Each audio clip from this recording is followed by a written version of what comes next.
¿Has tenido alguna vez problemas con el intestino, retortijones, que condicionan tu vida y que limitan los sitios a los que puedes ir? Probablemente estemos hablando de un colon irritable y probablemente se esté pudiendo generar una agorafobia.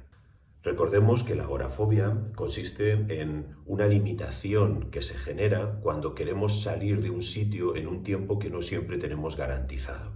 A veces la agorafobia puede ser en un espacio cerrado, como sería un ascensor, o en otras ocasiones pueden ser espacios abiertos, como un centro comercial. Incluso calibrando siempre dónde estamos y qué salidas tenemos, haciendo que, por una parte, nos sintamos tranquilos, pero por otro lado, lo que nos estamos es condicionando y limitando todo alrededor de cómo nos sentimos internamente y hasta qué punto estamos teniendo retortijones de tripa que nos están asustando. La parte del colon irritable tiene un componente muy físico y la parte de la agorafobia muy psicológico. La cuestión es que ambos procesos se retroalimentan.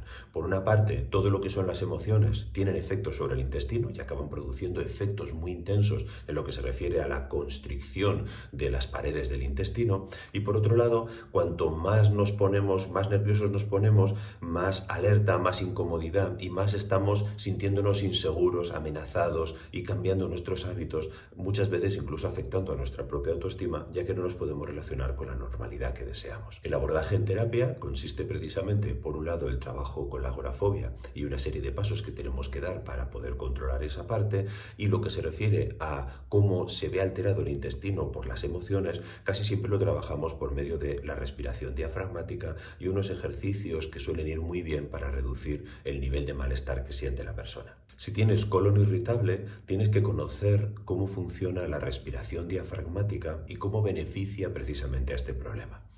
Digamos que el matiz principal es que la causa del colon irritable no es emocional, sino física, pero desde luego las emociones influyen determinantemente en cómo reacciona el intestino.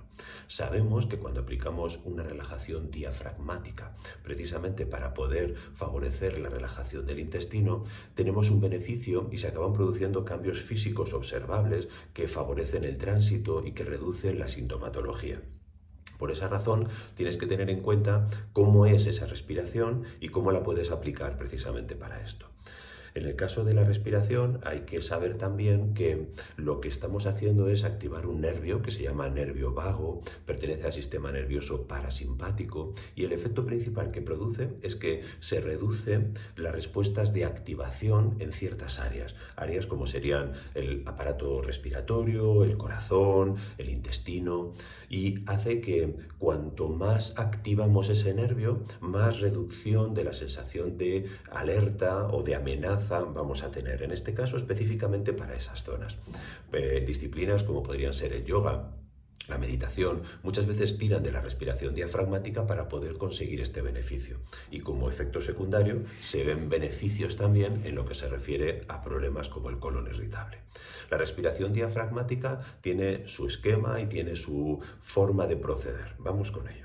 Una respiración normal, lo que entendemos como habitual, es que expandamos la caja torácica y que metemos tripa, haciendo que la respiración sea más tipo de esta manera. Está bien, nos oxigena, produce el efecto que tiene que producir, pero si queremos activar este nervio vago, lo que tenemos que hacer es respirar desde la parte inferior, es decir, tirando desde el diafragma hacia abajo y luego continuando con la caja torácica, con la parte superior. Esto produce, llamémosle algo así, como una especie de efecto breakdance, en donde vamos estimulando de forma ascendente este nervio que, bueno, pues pasaría, en realidad son dos, pasaría por esta zona, pasa por aquí, esta zona también aquí, donde precisamente estaría el diafragma, y llega y tiene terminaciones y extensiones en el intestino. La cuestión es que cuando estamos respirando y cogemos aire desde la parte inferior, vamos a producir este efecto. Sería algo parecido a esto de aquí.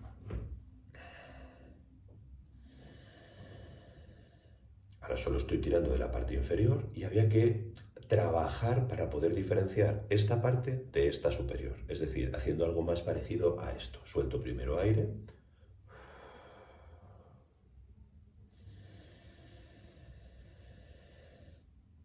Como habréis visto, Cojo primero de la parte inferior y continúo con la superior. Este tipo de movimiento ascendente, marcando mucho las pausas en cuanto a cojo aire, hago una pausa, suelto aire, vuelvo a hacer una pausa, intentando no hiperventilar, pero sí producir este movimiento, va a favorecer el que fácilmente nos relajemos. Démonos cuenta que cuestiones como un suspiro, cosas del tipo no son casualidad, estamos haciendo algo que nos nace hacer porque estamos activando un sistema de relajación. Activamos de forma involuntaria el nervio vago. Cuando se hace este ejercicio de forma seguida y lo entrenamos bien, quizás primero tumbados, después poniéndonos de forma más horizontal, poniéndonos de pie o incluso simplemente sentados, vamos cogiendo más capacidad para poder hacer esta respiración en muchos entornos diferentes. Vale, el beneficio que tendrá será relajación en general y empezaremos a activar este nervio vago que actuará positivamente, sobre todo en el intestino, que sería nuestro órgano diana. ¿Qué pasa? Que cuando esto se entrena bien y al mismo tiempo se hacen visualizaciones, yo a veces cojo un papel y lo aplasto y lo que hago es ver cómo cada vez que suelto aire se va abriendo y abriendo un poco más, intentando visualizar el propio intestino. Este tipo de ejercicios son, como digo, visualizaciones, tienen un punto de sugestión y sobre todo te ayuda a enfocarte para que puedas notar cómo al soltar aire se va moviendo el intestino. De hecho, es muy frecuente que mientras esto ocurre se acabe oyendo y se acabe sintiendo cómo empieza a correr las tripas y cómo tiene una sensación uno por dentro. A veces salen gases, algo que puede ser incómodo, pero que nos está informando de que algo estamos haciendo allí y en principio lo que vamos a obtener será positivo.